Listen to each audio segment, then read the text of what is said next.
Da mesma maneira, o maior apelo e uso da geomática, da automação. Hoje a internet das coisas também está chegando ao campo, ela não está só no ambiente rural. Então nós vamos ter sistemas que conversam melhor entre eles, as boas práticas e principalmente as boas estratégias agrícolas.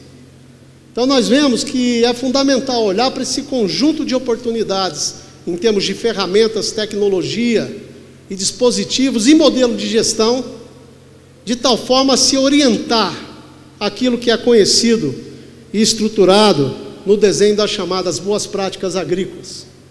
Sustentabilidade, outro fato importante, como bem mencionado ao longo da discussão.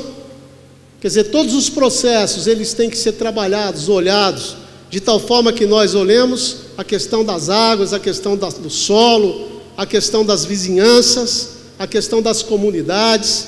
Quer dizer, o trabalho, ele toma uma dimensão que todos esses aspectos são e devem ser observados para se atingir melhor produtividade, maior competitividade e também se trabalhar nos paradigmas do contexto da chamada sustentabilidade. Agora, por quê? Por que antes de chegar propriamente no detalhe de alguns resultados do trabalho que nós estamos desenvolvendo em parceria com o SINDAG, agora buscando resolver e responder aquela primeira questão que nós colocamos, será que a aviação agrícola no Brasil é importante? Aqui nós voltamos um pouquinho nos conceitos da própria filosofia e vamos olhar os aspectos da chamada epistemologia da ciência, que na verdade a grande questão é saber responder para que nós fazemos alguma coisa, para quem nós fazemos alguma coisa, quem é o usuário daquilo que é feito. Então, na verdade, essas coisas estão juntas, né? As concepções científicas, embora frequentemente resultado da intuição, das ideias, elas tendem a ser moldadas, tanto quanto possível, em analogia com as concepções da experiência diária. Quer dizer, é muito importante você conhecer as realidades para poder inferir alguma inovação, para você poder inferir algum resultado de pesquisa. O conhecimento científico tem uma intrínseca base histórica.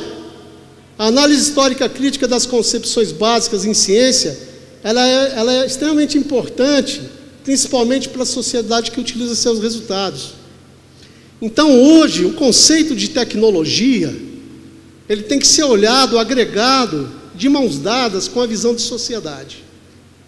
Quer dizer, nós temos que ter sistemas robustos que tragam contribuição e qualidade nas relações, de tal forma que o indivíduo que vai usar uma determinada tecnologia e aquele que está vendo o uso daquela tecnologia, ele vai se sentir seguro. Ele vai dizer, olha, eu tenho segurança com o que está acontecendo, porque eu sei que aquilo foi avaliado, foi analisado. Por isso a importância de se trabalhar com dados verdadeiros e dados reais. Então aqui eu gostaria, antes de continuarmos, fazer um pequeno parênteses para dizer, olha, vocês principalmente jovens, não que sejamos velhos, mas vocês são a geração que vão estar assumindo daqui a pouco. Não acreditem em tudo que vocês leem. Procura saber de fato se aquilo está certo. Procura os resultados científicos. Procura a informação qualificada. E quando eu estou falando de resultados científicos, não é apenas o resultado produzido por pesquisador. É o resultado que é fundamentado dentro de uma visão de rede, onde você tem setor produtivo, setor da pesquisa, academia, setor privado. Enfim, hoje o conhecimento, ele precisa ser olhado com mais cuidado, com mais seriedade, exatamente para que a gente evite maus entendidos. Então essa é uma mensagem que eu gostaria de fortalecer nesse momento, e daqui a pouco os senhores vão entender por quê. A rede de pesquisa que está em desenvolvimento com o SINDAG e com universidades públicas, aliás, queria pedir licença para mencionar a presença do vice-líder da rede, que é o professor Wellington Carvalho, que está presente aqui conosco, da Universidade de Lavras, e também um dos membros do comitê gestor, o comandante Júlio Campo, que está também aqui presente, prestigiando essa discussão, que no fundo é uma discussão de todos nós, né? Quer dizer, essa pesquisa, ela é de natureza temática e interdisciplinar, ela traz consolidação de vantagens competitivas com sustentabilidade para o agronegócio. Percebam aqui a importância disso aqui, olha, vantagens competitivas com sustentabilidade.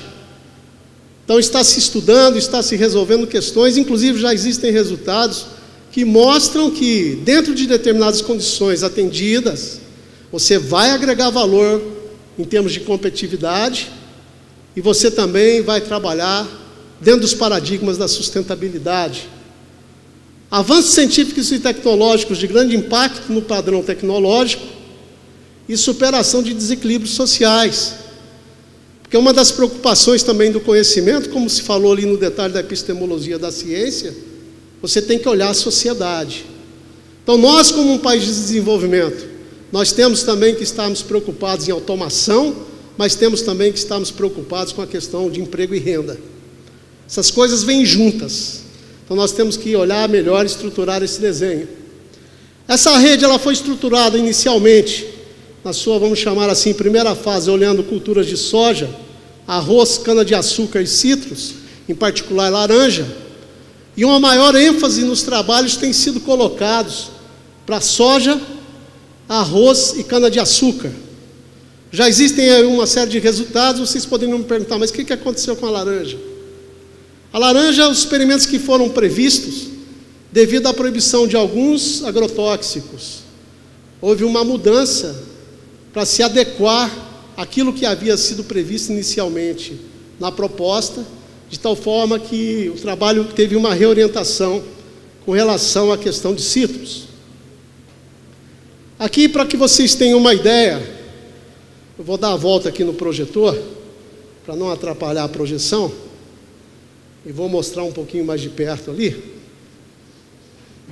Então nós temos aqui essa rede que é focada para o desenvolvimento da aplicação aérea de agrotóxicos, como uma estratégia para o controle de pragas agrícolas de interesse nacional. Aí vocês poderiam dizer, mas quais pragas? Bom, nós iríamos certamente aqui olhar para as pragas que estão afetas à cultura da soja, as pragas que estão afetas à cultura do arroz, e as pragas que estão afetas, nesse momento, à cultura da cana-de-açúcar.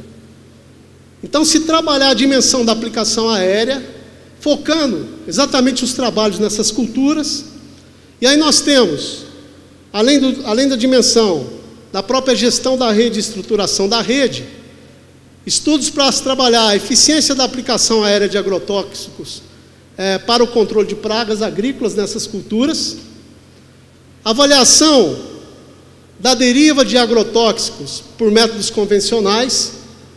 Então veja que aqui nós estamos falando de uma dimensão de diagnóstico. Você vai diagnosticar frente ao parque tecnológico, de tecnologias disponíveis, o que acontece, para em seguida prognosticar, e isso já está acontecendo, no sentido de minimizar a deriva, trabalhar melhor o desenho e a recomendação tecnológica, quais são os bicos que devem ser utilizados, quais são as questões que envolvem o próprio desenho do processo de aplicação, né? Também, avaliação de impacto ambiental da deriva, utilizando bioindicadores, então, elementos não alvos. Então, se trabalha também, lembra que nós falamos da sustentabilidade, questão dos recursos naturais, a questão do solo. Então você tem um conjunto de bioindicadores para exatamente avaliar o que está acontecendo, exatamente para você melhorar, quando precisar melhorar o processo e estabelecer métodos e procedimentos que poderão ser úteis para os pilotos agrícolas no uso das suas atividades, né?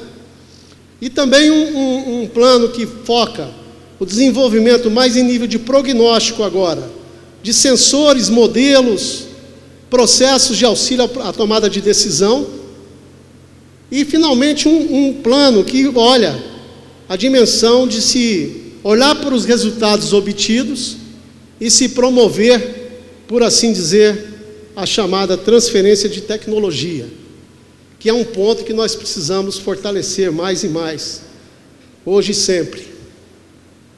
Existe um comitê gestor dessa rede. Então lembra que eu falava em modelo de gestão, né? As redes elas não podem acontecer ao acaso, é necessário que se trabalhe um modelo de gestão. Esse modelo de gestão, ele envolve, no caso desta rede, um comitê gestor, Esse comitê gestor, ele tem as pessoas do comandante Júlio Klampf, do SINDAG, o doutor Luiz Gustavo Pacheco, que é do Ministério da Agricultura, Pecuária e Abastecimento, até porque os resultados dessa rede deverão também serem úteis para auxiliar no processo do desenho das políticas públicas para o setor, né?